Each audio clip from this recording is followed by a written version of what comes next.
नमस्कार मित्रांनो, वेलकम.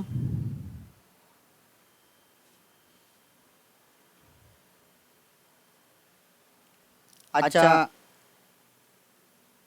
या ऑनलाईन क्लासमध्ये आजचा दुसरा दिवस आणि या दुसऱ्या दिवशी आपलं सर्वांचे मी मनापासून हार्दिक स्वागत करतो आपल्या या चॅनलवर रवींद्र गुरुज RVF. मित्रांनो, या लॉकडाऊनच्या काळामध्ये आपण घरीच आहात आणि सुरक्षित आहात अशी पुन्हा एकदा अपेक्षा करतो. आणि आपल्या आजच्या या दुसऱ्या दिवशी आपण आपल्या ऑनलाईन क्लासला सुरुवात करूया.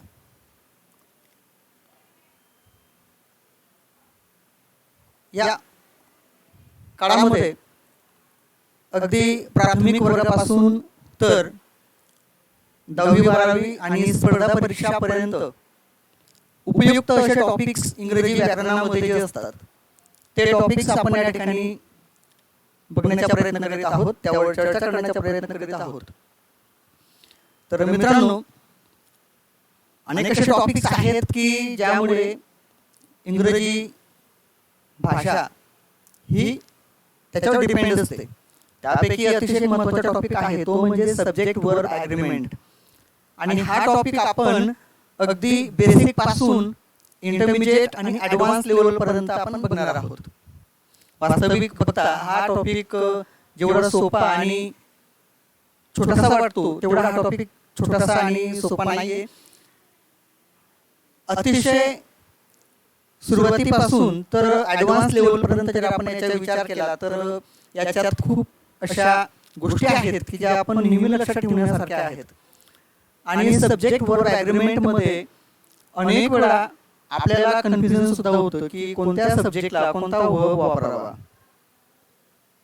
तर अगदी सुरुवातीपासून जेव्हा आपण छोटी छोटी वाक्यरचना करतो तिथून आपल्याला सब्जेक्ट वर्ब ॲग्रीमेंट काय असतं, त्याचा उपयोग कसा असतो हे जाणून घेणं आवश्यक असतं.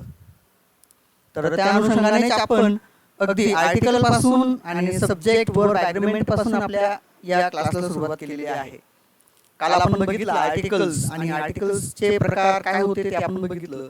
आज आपण बघणार आहोत सब्जेक्ट वर्ब ॲग्रीमेंट, अगदी प्राथमिक वर्गापासून तर स्पर्धा परीक्षेपर्यंत कामातील असा टॉपिक. तर मित्रांनो, सब्जेक्ट वर्ब ॲग्रीमेंट हे काय असतं? एक ॲग्रीमेंट म्हणजे आपल्याला माहिती करार. तर जसं दोन व्यक्तींमध्ये, दोन संस्थांमध्ये, दोन देशांमध्ये करार असतो, अगदी त्याच पद्धतीने सब्जेक्ट वर्ब ॲग्रीमेंट मध्ये सुद्धा एक करार असतो. करार असतो म्हणजे काय? एक विशिष्ट सब्जेक्टला विशिष्ट पर्टिक्युलर असा वर्ब वापरणं अपेक्षित असतं आणि ते जर आपण नाही केलं तर आपली वाक्यरचना चुकते.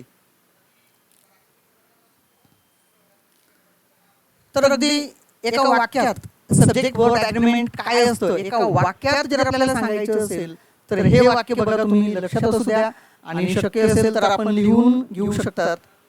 Subjects and verb must agree with one another in number, singular or plural, and in tense. मित्रांनो, सब्जेक्ट आणि वर्ब हे दोघे एकमेकांशी ॲग्री असले पाहिजेत. मग ते कशात ॲग्री असले पाहिजे? नंबर मीन्स वचन, एक वचन किंवा अनेक वचन, सिंग्युलर किंवा प्लुरल. आणि दुसरी गोष्ट असते टेन्स, काळानुसार सुद्धा त्याच्यात बदल होतो.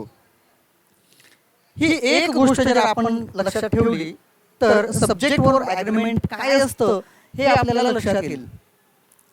आता काहींना वाटेल की हा टॉपिक अगदी सोपा आहे, सहज आहे, पण मित्रांनो, स्पर्धा परीक्षेमध्ये सुद्धा या टॉपिकवर अनेक असे प्रश्न विचारले जातात. जसं बँकिंगची परीक्षा असतील, रेल्वेच्या परीक्षा असतील किंवा इतर कोणत्याही कॉम्पिटेटिव्ह एक्झाम्स असतील, त्याच्यात यावर आधारित प्रश्न विचारले जातात. आणि एक वेळ अशी येते की आपल्याला विचार करायला भाग पडतं की आपण या ठिकाणी सिंग्युलर वर्ब वापरायचा की प्लुरल. तर याच्यात छोट्या छोट्या अशा ट्रिक्स आहेत किंवा ज्या छोट्या छोट्या गोष्टी आहेत त्या जर आपल्याला माहिती असल्या तर आपण सहज तो प्रश्न सोडवू शकतो. आता फक्त कॉम्पिटिटिव्ह एक्झामसाठी विचारला जातो का हा प्रश्न, तर नाही. जर तुम्ही बघितलं तर अगदी पहिलीपासून जेव्हा आपण इंग्रजीचे छोटे छोटे वाक्य बनवतो त्यामध्ये सुद्धा सब्जेक्ट वर्ब ॲग्रीमेंट आवश्यक असतं. आणि 8वी 9वी 10वीच्या 11वी 12वी मध्ये सुद्धा फाइंड द इरर किंवा वाक्यामध्ये जी इरर असते ती इरर आपल्याला चूक असते ती शोधायची असते आणि योग्य वर्ब फॉर्म आपल्याला वापरायचा असतो किंवा योग्य सब्जेक्ट किंवा योग्य त्यानुसार फॉर्म आपल्याला वापरायचं असतं. तर असे प्रश्न आपल्याला हायस्कूल लेवलला, कॉलेज लेवलला सुद्धा आणि स्पर्धा परीक्षेमध्ये सुद्धा विचारले जातात. तर मित्रांनो आपण सुरुवात करूया अगदी सुरुवातीपासून. बघा आता बेसिक प्रिन्सिपल याचं काय आहे, singular subject needs singular verb, plural subject needs plural verbs. अगदी सोपा आणि सहज एक नियम आहे. हा नियम आपण लक्षात ठेवला की सब्जेक्ट वर्ब ॲग्रीमेंट आपल्याला समजलं. उदाहरणार्थ बघा, माय ब्रदर इज डॉक्टर. या वाक्यामध्ये माय ब्रदर हा सिंग्युलर सब्जेक्ट आहे म्हणून त्याला आपण वापरला इज हा सिंग्युलर वर्ब फॉर्म. माय सिस्टर्स आर डॉक्टर्स. या वाक्यामध्ये माय सिस्टर्स हे प्लुरल सब्जेक्ट्स आहेत म्हणून आर हे प्लुरल वर्ब फॉर्म आपण या ठिकाणी वापरलं. याच गोष्टी आपल्याला बघायच्या आहेत. सब्जेक्ट वर्ब ॲग्रीमेंट शिकून घेताना किंवा ते समजून घेताना आपल्याला पूर्वज्ञान असणं आवश्यक आहे मित्रांनो. तर आपल्या या ऑनलाईन क्लासला अगदी प्राथमिक वर्गाचे सुद्धा विद्यार्थी आणि मित्र मंडळी आपल्याला जॉईन आहेत म्हणून आपण अगदी सुरुवातीपासून इंटरमिजिएट आणि नंतर ॲडव्हान्स असे स्टेप बाय स्टेप आपण हा सब्जेक्ट वर्ब ॲग्रीमेंट शिकणार आहोत. सुरुवातीला आपण बघूया पूर्वज्ञान म्हणजे बॅकग्राऊंड नॉलेज. तर मित्रांनो आपल्याला माहिती आहे सब्जेक्ट म्हणजे काय. What is subject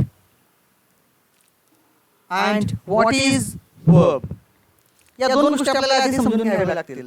subject verb agreement शिकून घेताना सब्जेक्ट म्हणजे काय आणि वर्ब म्हणजे काय या दोन गोष्टी आपल्याला माहिती करून घेणं आवश्यक आहे. So it is very important to understand what is subject and what is verb. So without that we cannot understand subject verb agreement. So let us see what is subject and what is verb.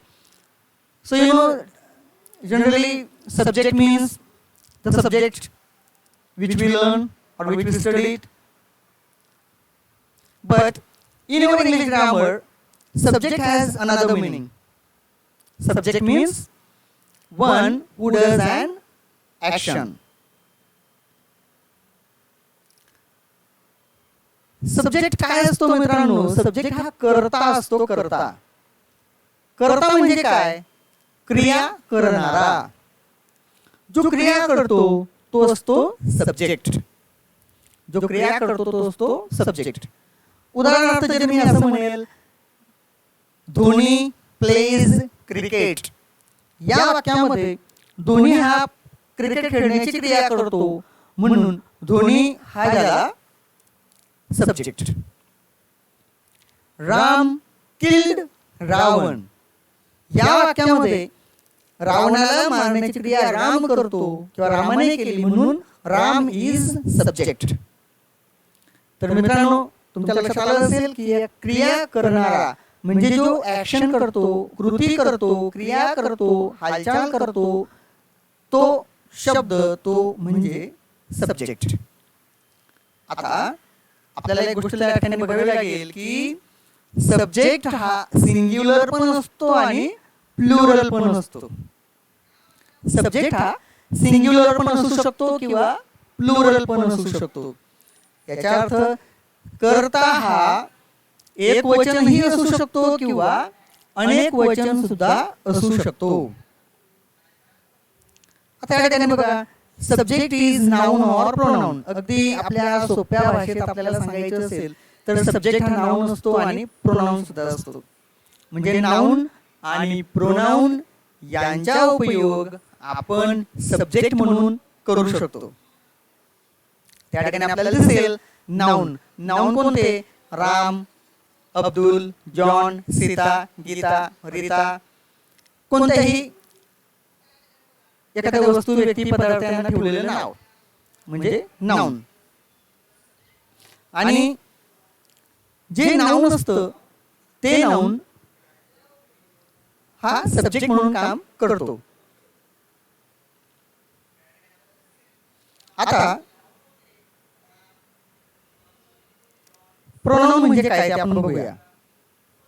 Pronoun म्हणजे काय हे pronoun बघत असताना आपण लक्षात घेऊया. नामाबद्दल वापरला जाणारा शब्द. नामाबद्दल वापरला जाणारा शब्द म्हणजे प्रोनाउन. नामाबद्दल वापरला जाणारा शब्द कोणते? I, we, you, they, he, she, it. हे झालेत प्रोनाउन. मित्रांनो, जर आपण आणखी डीप मध्ये गेलो तर प्रोनाउनचे सुद्धा वेगवेगळे प्रकार आहेत. त्यापैकी आपण फक्त या ठिकाणी पर्सनल प्रोनाउन जे आहेत, जे व्यक्तींसाठी वापरले जातात, त्यांचाच आपण या ठिकाणी उल्लेख केलेला आहे. ते जसे I, we, you, they, he, she, it. Noun आणि प्रोनाउन हे सिंग्युलर आणि प्लुरल दोघं प्रकारचे असू शकतात.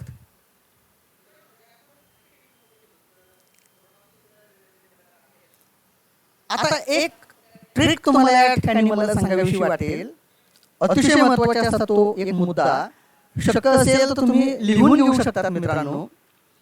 जो सब्जेक्ट असतो म्हणजे नाउन किंवा प्रोनाउन, स्पेशली नाउन, तर नाउन हा जर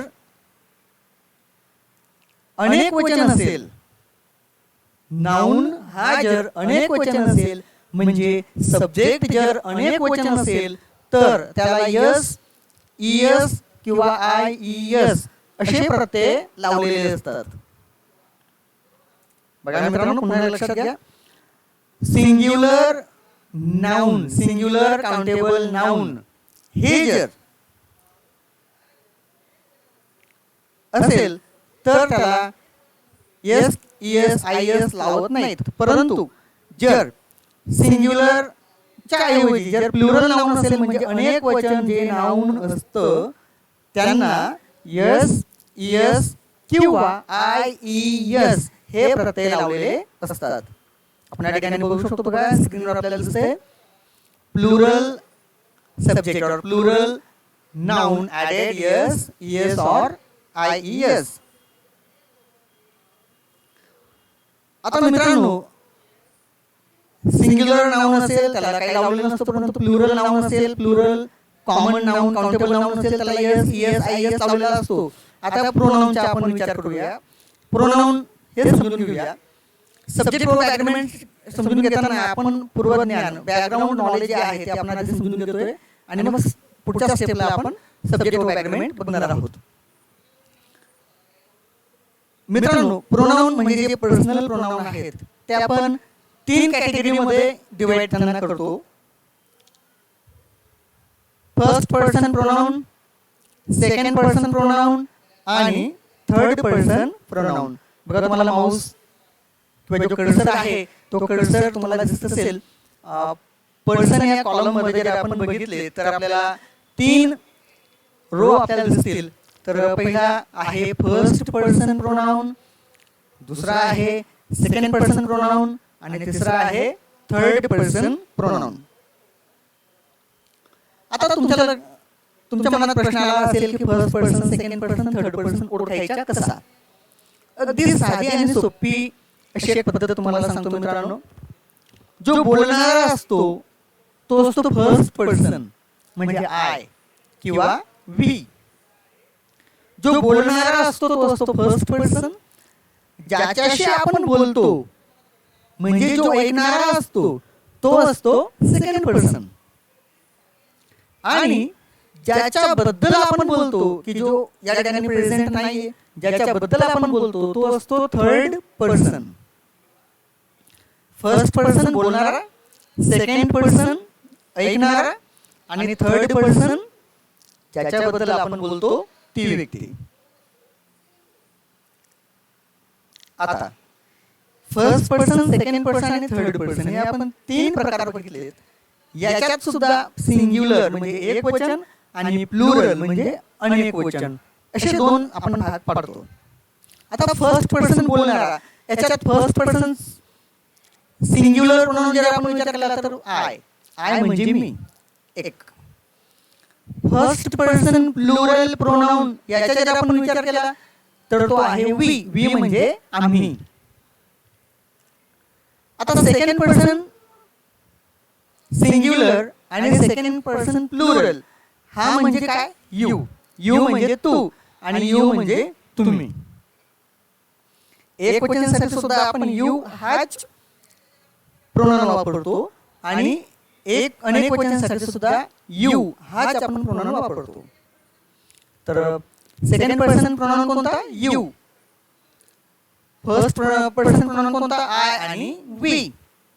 आणि मित्रांनो third person singular pronoun, third person ज्याच्याबद्दल आपण बोलतो, third person singular pronoun he, she, it. आणि राम हा काय, third person noun, singular noun. आता plural pronoun, third person plural pronoun they. आता लक्षात घ्या मित्रांनो, आय आणि वी हे फर्स्ट पर्सन आहेत. आय हा सिंग्युलर, वी हा प्लुरल. सेकंड पर्सन प्रोनाउन मध्ये यू हा सिंग्युलर आणि यू हाच प्लुरल. थर्ड पर्सन प्रोनाउन मध्ये सुद्धा ही, शी, इट हे singular pronoun, Ram singular noun. Ram हे आपण एक नाव घेतलेलं आहे. याच्यात तुम्ही कोणतेही नाम घेऊ शकतात. राम, श्याम, सीता, गीता, अमर, अकबर, अँथनी कोणतेही नाव आपण घेऊ शकतो. आणि थर्ड पर्सन प्लुरल प्रोनाउन मध्ये आहे दे म्हणजे ते सर्व.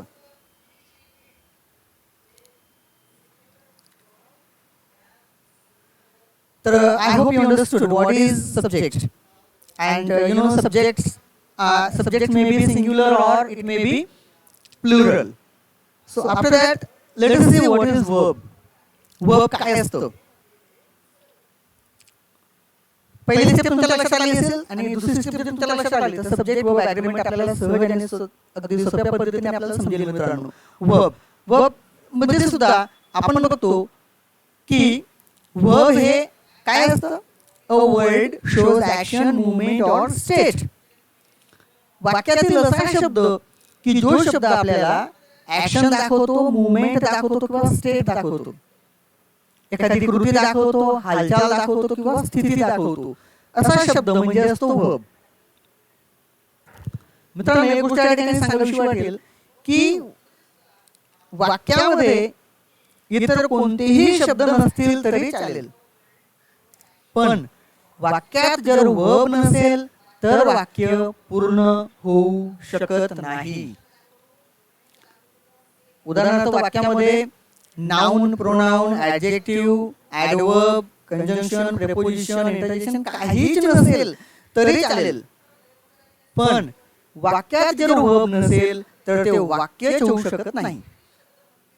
आणि याच्याही पुढे मी जाऊन सांगेल फक्त वर्ब एका शब्दाने सुद्धा वाक्य बनवू शकतं. प्ले खेळा, रीड वाचा, कम या, गो जा. बघा मित्रांनो एकच शब्द वापरला आणि वाक्य तयार झाले. म्हणजे आपण असं म्हणू शकतो verb is very important in sentence. Verb is the Saul of sentence. जो वर्ब आत्मा असतो एका वाक्याच्या. ठीक आहे. तर वर्ब मित्रांनो सिंग्युलर वर्ब जेव्हा आपण वापरतो, थोडक्यात सिंग्युलर सब्जेक्ट साठी जेव्हा आपण वर्ब वापरतो तेव्हा त्या वर्बला यस, ईएस किंवा आयईएस हे प्रत्यय, हे सफिक्सेस आपल्याला जोडावी लागतात. सफिक्सेस म्हणजे शब्दाच्या मागे जोडले जाणारे अक्षर. मित्रांनो बघा आपण सब्जेक्टच्या बाबतीत बघितलं की जर समजा प्लुरल काउंटेबल नाउन सब्जेक्ट असतील तर त्याला यस, इयस आणि आयएस आपण लावतो. अगदी त्याच्या ऑपोजिट, त्याच्या विरुद्ध वर्ब सिंग्युलर फॉर्म वापरताना त्याला यस, इयस, आयएस वापरतो. दोघं विरुद्ध गोष्टी आहेत मित्रांनो. सिंग्युलर वर्ब वापरताना त्या वर्बला यस, इयस, आयएस वापरावा लागतो आणि प्लुरल सब्जेक्ट नाउन वापरताना त्याला यस, इयस, आयएस वापरावा लागतो. या दोन गोष्टी जर आपल्याला लक्षात आल्या, समजल्या, तर आपल्याला सब्जेक्ट वर्ब ॲग्रीमेंट पूर्णतः लक्षात येईल. या ठिकाणी आपण बघू शकतो मेन वर्ब प्लेज हा सिंग्युलर आहे, सिंग्युलर नाउन साठी वापरला, आणि प्ले हा प्लुरल नाउन साठी वापरला, प्लुरल सब्जेक्ट साठी वापरला. कम्स हा वापरला आपण सिंग्युलर साठी आणि कम हा वापरला प्लुरल साठी. गोज हा वापरला सिंग्युलर सब्जेक्ट किंवा प्रोनाउन साठी आणि गो हा वापरला प्लुरल नाउन किंवा सब्जेक्ट साठी. सीज हा वापरला आपण सिंग्युलर नाउन किंवा सब्जेक्ट साठी आणि सीज वापरला प्लुरल नाउन किंवा सब्जेक्ट साठी. याच पद्धतीने आपण पुढे बघू शकतो. मित्रांनो, सब्जेक्ट वर्ब ॲग्रीमेंट बघताना आपण बघितलं सब्जेक्ट म्हणजे काय आणि वर्ब म्हणजे काय. वर्ब मध्ये सुद्धा दोन प्रकार असतो. एक असतो मुख्य क्रियापद जो आपण मागे बघितला. या ठिकाणी हे जे आहेत हे सर्व मेन वर्ब आहेत आणि वर्बचे दोन प्रकार पडतात. एक मेन वर्ब आणि दुसरा आहे हेल्पिंग वर्ब. हेल्पिंग वर्ब आणि मॉडेल ऑक्झिलरी वर्ब्स. आता हेल्पिंग वर्ब मध्ये आपण बघतो की त्याच्यात दोन आपण कॅटेगरी केलेल्या आहेत. पहिला आहे प्रायमरी हेल्पिंग वर्ब आणि दुसरा आहे मॉडेल ऑक्झिलरी वर्ब.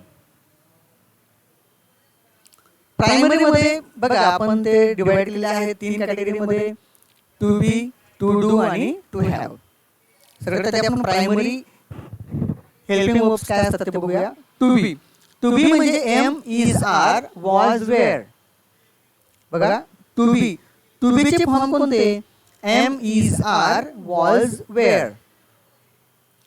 याच्यात जर बघितला आपण तर ज्याला यस लावलेला असेल तो वापरणार आपण सिंग्युलर नाउन साठी. लक्षात घ्या इथे बघा इज याच्यात यस आहे, वॉज याला यस आहे म्हणून तो आपण वापरणार सिंग्युलर सब्जेक्टला.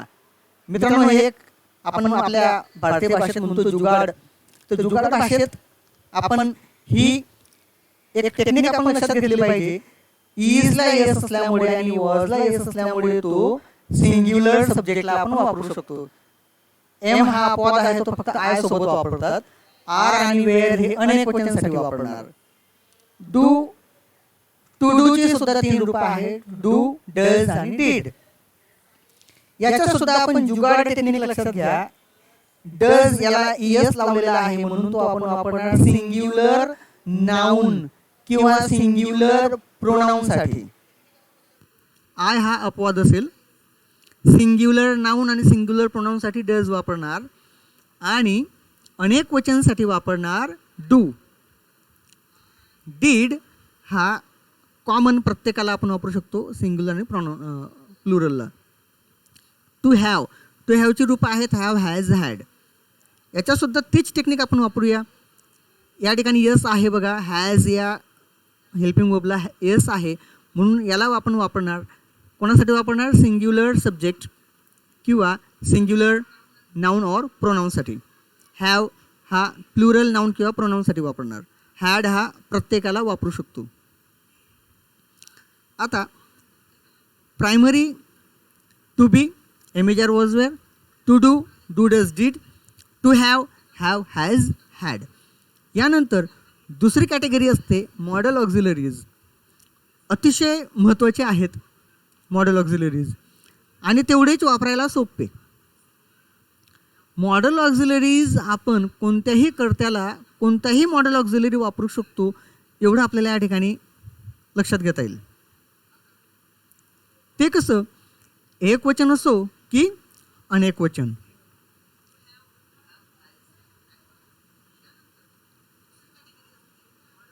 एक वचन असो की अनेक वचन असो, आणि त्याला आपल्याला मॉडल ऑक्झिलरी वर्ब्स वापरता येतात.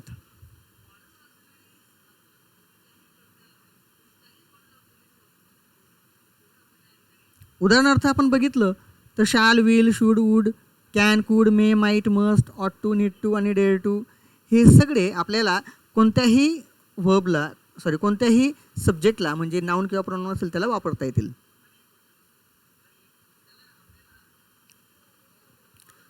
Important for main verbs and primary helping verbs. या ठिकाणी जर आपण बघितलं सिंग्युलर वर्ब्स आपण एका कॅटेगरीमध्ये बघत आहोत आणि एका कॅटेगरीमध्ये आपण बघत आहोत प्लुरल वर्ब. आता प्लेज हा सिंग्युलरसाठी वापरणार, तर प्ले हा प्लुरलसाठी वापरणार. सिंग्युलरसाठी का वापरणार, कारण या ठिकाणी यसला वापरला म्हणून. रीड्स हा सिंग्युलरसाठी, रीड अनेक वचनसाठी. एम आणि is singular, are plural. Was singular, were plural. Does हा सिंग्युलर आणि डीड हा सुद्धा सिंग्युलरसाठी वापरतात. डू हा फक्त प्लुरलसाठी वापरतात. हॅज हा सिंग्युलरसाठी, हॅव हा प्लुरलसाठी. हॅड सिंग्युलर आणि प्लुरल दोघांसाठी. तर चला जाणून घेऊया सब्जेक्ट वर्ब ॲग्रीमेंट काय असतं. तुमच्या लक्षात आलं असेल सब्जेक्ट म्हणजे काय, सब्जेक्टचे प्रकार कोणते, वर्ब म्हणजे काय, वर्बचे प्रकार कोणते. आणि आता आपण बघूया सब्जेक्ट वर्ब ॲग्रीमेंट.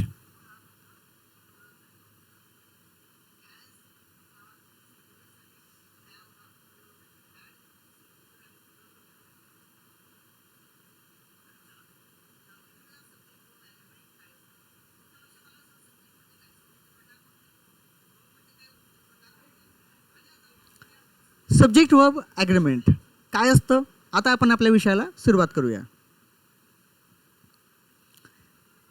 अगदी सुरुवातीलाच आपण एक वाक्य बघितलं होतं, singular subject needs singular verbs, plural subject needs plural verbs. आणि आता सिंग्युलर सब्जेक्ट काय असतो, प्लुरल सब्जेक्ट काय असतो आणि त्याचा उपयोग काय असतो ते आपण बघितलं. आता बघूया वचन आणि काळनुसार सब्जेक्ट आणि वर्ब यांचे ॲग्रीमेंट असते. वचन आणि काळ, सब्जेक्ट अँड वर्ब यांचे ॲग्रीमेंट असते. वचन आणि काळ आपण या ठिकाणी बघू शकतो. टू बीची रूपं जी असतील ही, शी, इट आणि राम हे सिंग्युलर आहेत, एक वचन आहेत, म्हणून आपण त्याला वापरला इज. वी, यू, दे आणि बॉईज अनेक वचन आहे. ही सगळी अनेक वचन आहेत, म्हणून आपण त्याला वापरला आर हा प्लुरल हेल्पिंग वर्ब. पास्टमध्ये सुद्धा आपण बघू शकतो आय, ही, शी, इट आणि राम यांना आपण वापरणार वॉज. आणि वी, यू, दे आणि अनेक वचन बॉईज यांना आपण वापरणार वेअर. उदाहरणार्थ he is, she is, it is, Ram is. We are, you are, they are, boys are. Past टेन्समधील I was, he was, she was, it was, Ram was, Sita was, Rita was, John was, Abdul was. अनेक वचनमध्ये we were, you were, they were, boys were, girls were.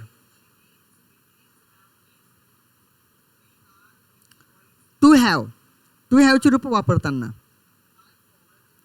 I, we, you, they आणि अनेक वचन have, he, she, it आणि राम, श्याम, सीता, गीता यांच्यासाठी has. म्हणजे I have, we have, you have, they have, boys have. He has, she has, it has, Ram has. To had हे प्रत्येकाला आपण वापरू शकतो. Had I, we, you, they, he, she, it, Ram, Shyam, Sita, Geeta प्रत्येकाला had वापरू शकतो. To do I, we, you, they आणि अनेक वचन बॉईज यांच्यासाठी डू वापरतो. For example I do, we do, you do, they do, boys do.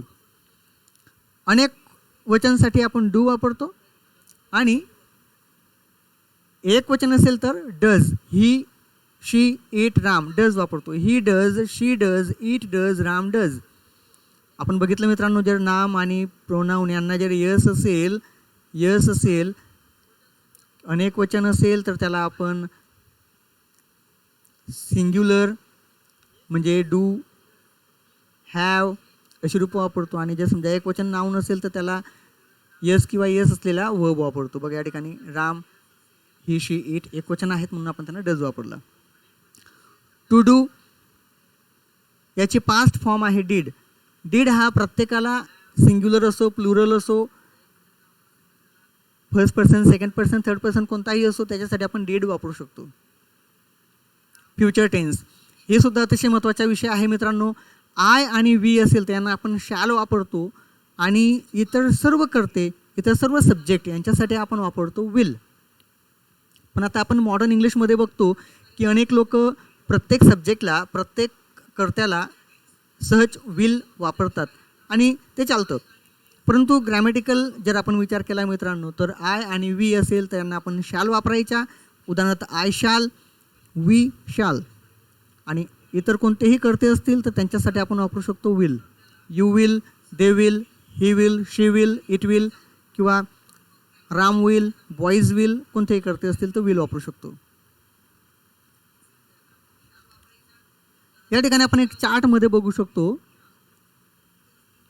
I am म्हणजे मी आहे, आय वॉज मी होतो, आय शॅल बी म्हणजे मी असेन, वी आर म्हणजे आम्ही आहोत, वी वेअर म्हणजे आम्ही होतो, वी शॅल म्हणजे आम्ही असू, यू म्हणजे तू किंवा यू म्हणजे तुम्ही, यू आर म्हणजे तू आहे किंवा तुम्ही आहात, यू वेअर तुम्ही होते किंवा तू होता, यू विल बी म्हणजे तुम्ही असणार, दे आर ते आहेत, दे वेअर ते होते, दे विल बी ते असणार, ही इज तो आहे, ही वॉज तो होता, ही विल बी तो असणार किंवा तो असेल, शी इज ती आहे, शी वॉज ती होती, शी विल बी म्हणजे ती असणार, इट इज ते आहे, इट वॉज ते होतं, इट विल बी म्हणजे ते असणार, राम इज राम आहे, राम वॉज राम होता, राम विल बी म्हणजे राम असणार. आणि मॉडेल ऑक्झरी यांना एक वचन, अनेक वचन यांचा कोणताही संबंध नसतो. कोणत्याही मॉडेल ऑक्झरीला म्हणजे आपण ते वापरू शकतो.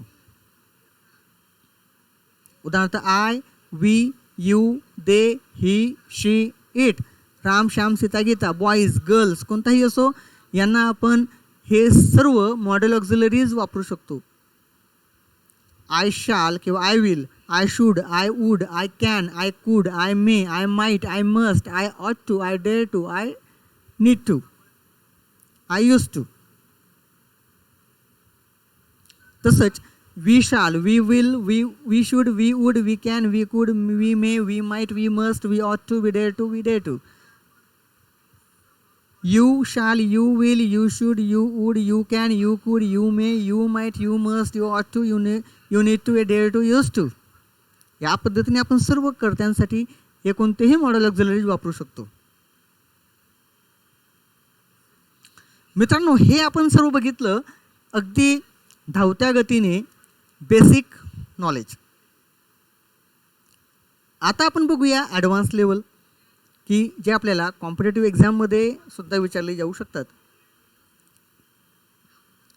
मित्रांनो राम इज गोइंग टू जंगल या वाक्यामध्ये आपण राम इज वापरला कारण राम हा सिंग्युलर आहे म्हणून.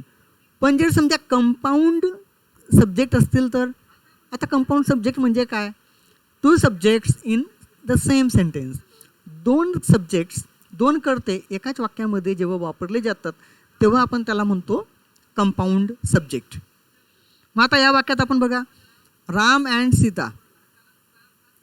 राम अँड सीता या वाक्यामध्ये किंवा या नाउन फ्रेजमध्ये किंवा आपण म्हणतो या सब्जेक्ट्समध्ये दोन सब्जेक्ट्स आहेत राम अँड सीता. म्हणून या ठिकाणी आपण काय वापरणार? Plural helping verb are. Ram and Sita are going to the jungle. फक्त राम असला तर आपण इज वापरला असता Ram is going to jungle. किंवा फक्त सीता राहिली असती तर Sita is going to the jungle. Ram किंवा फक्त सीता राहिली असती तर आपण वापरला असता इज. पण या ठिकाणी राम आणि सीता हे दोघं कर्ते आहेत म्हणून या ठिकाणी आपण वापरला आर.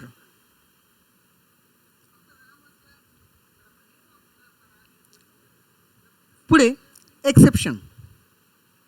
याच्यासुद्धा अपवाद आहे मित्रांनो. जर दोघं कर्ते अँडने जोडलेले असतील तर आपण त्याला अनेक वचन म्हणून गृहीत धरतो.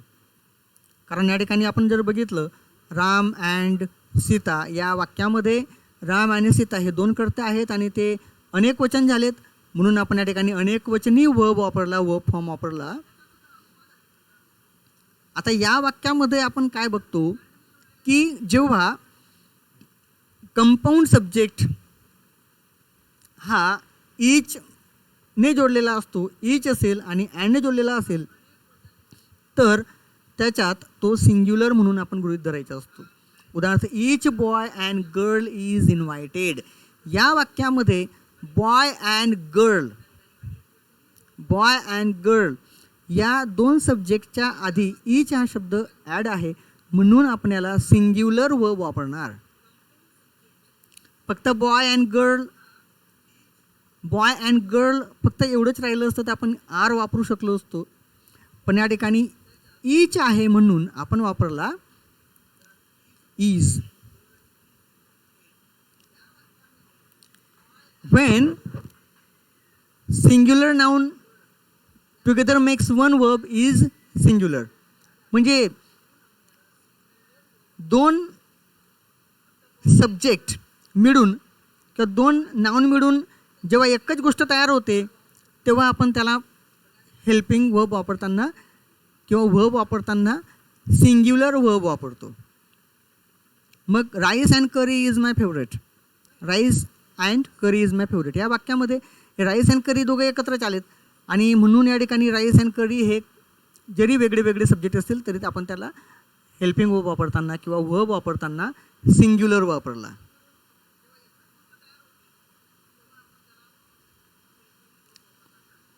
मित्रांनो, जेव्हा वाक्यामध्ये as well as, together with, along with असे जेव्हा शब्द येतात तेव्हा आपल्याला सिंग्युलर वर्ब वापरावा लागतो. लक्षात घ्या, as well as, together with, along with असे शब्द जर वाक्यात असतील आणि दोन सब्जेक्ट किंवा दोन नाउन असतील, प्रोनाउन असतील, तर आपल्याला सिंग्युलर वर्ब वापरावा लागतो. उदाहरणार्थ he as well as Ram is good player. या वाक्यामध्ये ही हा मेन सब्जेक्ट आहे आणि ॲज वेल ॲज नंतर राम, म्हणजे ही आणि राम हे दोन सब्जेक्ट एका वाक्यात जरी असले तरी ॲज वेल ॲज असल्यामुळे ही हा महत्त्वाचा आहे जो सुरुवातीला आलेला आहे आणि त्या हीनुसार आपण इज वापरणार. जर हिच्या जागेवर बघा, लक्षात घ्या, ही आहे म्हणून आपण वापरला is. He as well as Ram is good player. As well as जरी असला तरी आपण या ठिकाणी इज हा सिंग्युलर वर्ब वापरला. मित्रांनो, जेव्हा वाक्यामध्ये इन्फिनेटिव्ह किंवा जेरंड फॉर्म असतं, या ठिकाणी जेरंड डी आहे, जेरंड फॉर्म असतं तेव्हा आपण सिंग्युलर वर्ब वापरत असतो आणि इन्फिनेटिव्ह जरी असलं तरी आपण त्याला सिंग्युलर वर्ब वापरतो. आपल्या मनात प्रश्न येईल की इन्फिनेटिव्ह फॉर्म म्हणजे काय आणि जेरंड फॉर्म म्हणजे काय.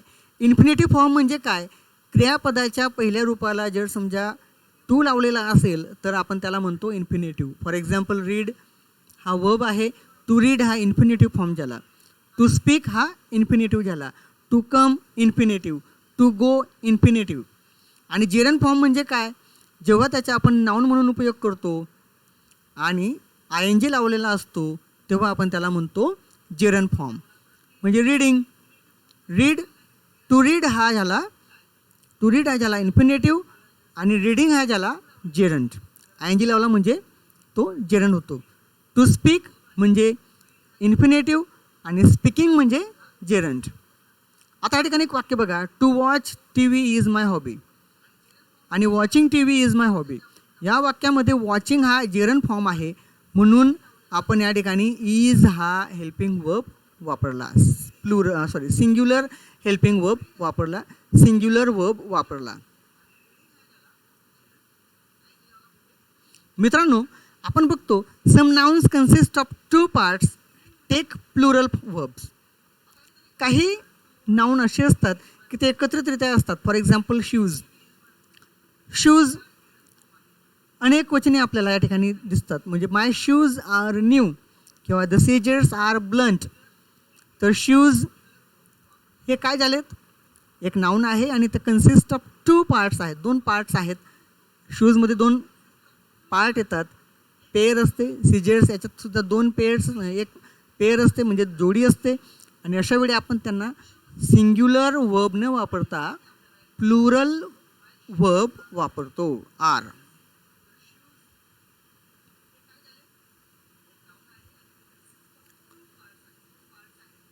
पुढे बघा मित्रांनो, जेव्हा इनडेफिनेट प्रोनाऊन असतो, इनडेफिनेट प्रोनाऊन म्हणजे अनिश्चित उपपदे.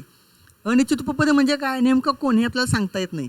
कोणीतरी किंवा कोणी नाही असे आपण मराठीत जे बोलतो तेच. उदाहरणार्थ anyone, everyone, someone, known, nobody. अशी जेव्हा इनडेफिनेट प्रोनाऊन वापरलेली असतात तेव्हा आपण वाक्यामध्ये सिंग्युलर वर्ब वापरतो. एनीवन, एव्हरीवन, समवन, नोवन याच्यामध्ये जर आपण बघितलं तर वन हा शब्द येतो बघा.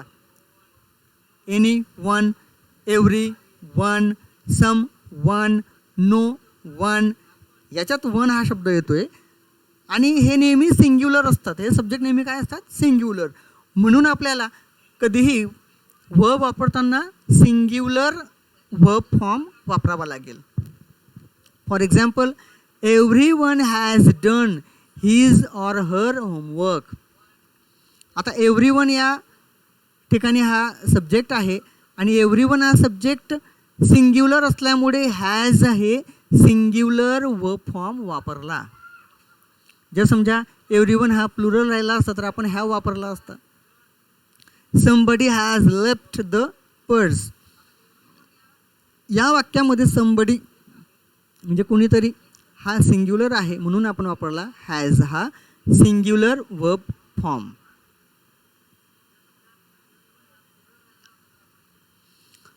पुढे बघा मित्रांनो, आणखी महत्त्वाची गोष्ट, Wien using or nor in a compound subject containing a singular and plural subject, the verb agrees with the closest subject.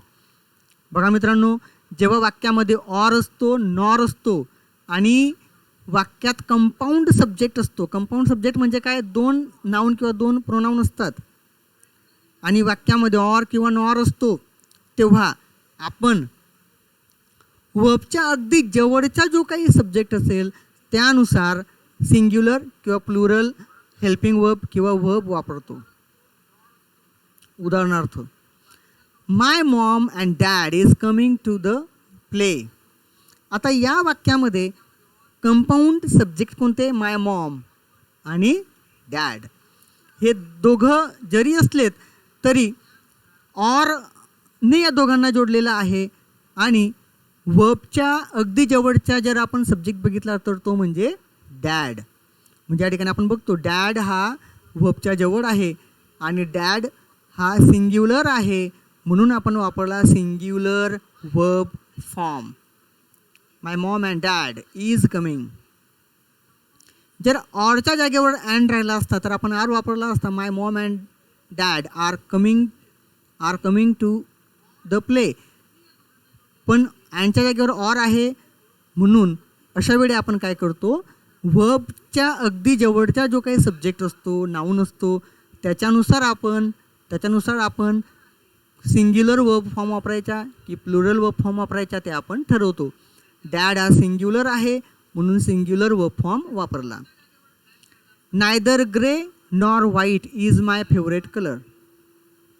याच्यामध्ये नायदर आला, नॉर आला. नॉर हा शब्द आहे आणि ग्रे आणि व्हाईट हे 2 सब्जेक्ट आहेत किंवा नाऊन आहेत आणि यांना आपण काय वापरला, सिंग्युलर वर्ब. का, कारण त्या वर्बच्या अगदी जवळचा जो शब्द आहे व्हाईट हा सिंग्युलर आहे म्हणून आपण वापरला is. Either grandpa or my sisters are going to the park. आता हे वाक्य आपण बघूया शेवटचं. ऑर आहे आणि ऑरने 2 सब्जेक्ट जोडलेले आहेत, ग्रँडपा ऑर माय सिस्टर्स. आता या वाक्यामध्ये वर्बच्या अगदी जवळच्या सब्जेक्ट कोणता बघा, लक्षात येईल तुमच्या, माय सिस्टर्स.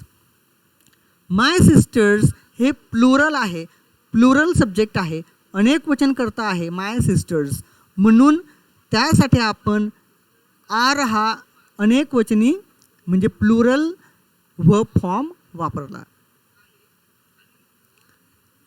वर्बच्या क्लोजेस्ट जो असतो सब्जेक्ट तो जर सिंग्युलर असेल तर सिंग्युलर वर्ब फॉर्म, वर्बच्या क्लोजेस्ट म्हणजे जवळच्या जर प्लुरल असेल तर प्लुरल, प्लुरल म्हणजे अनेक वचनी वर्ब आपण वापरतो. मित्रांनो, अगदी छोट्या छोट्या गोष्टी आहेत त्या आपण लक्षात ठेवल्या तर आपल्याला अतिशय उपयोगी ठरतील. आणि कॉम्पिटेटिव्ह एक्झाम्समध्ये अशाच प्रकारचे प्रश्न आपल्याला विचारले जातात आणि यात आपण कन्फ्यूज होतो मित्रांनो.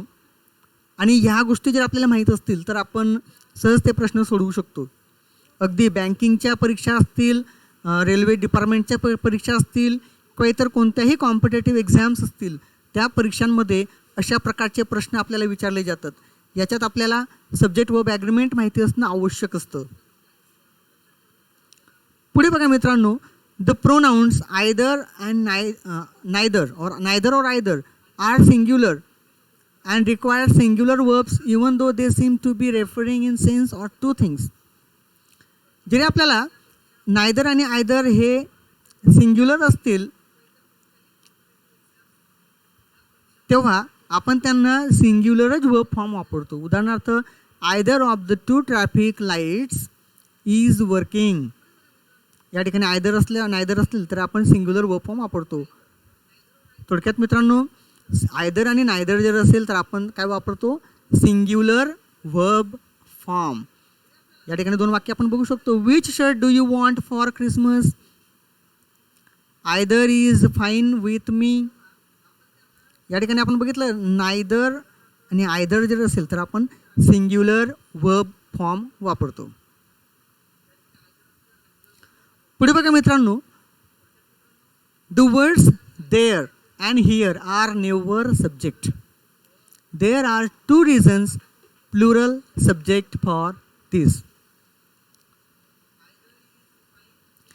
उदाहरणार्थ, there is no reason for this and here are two apples.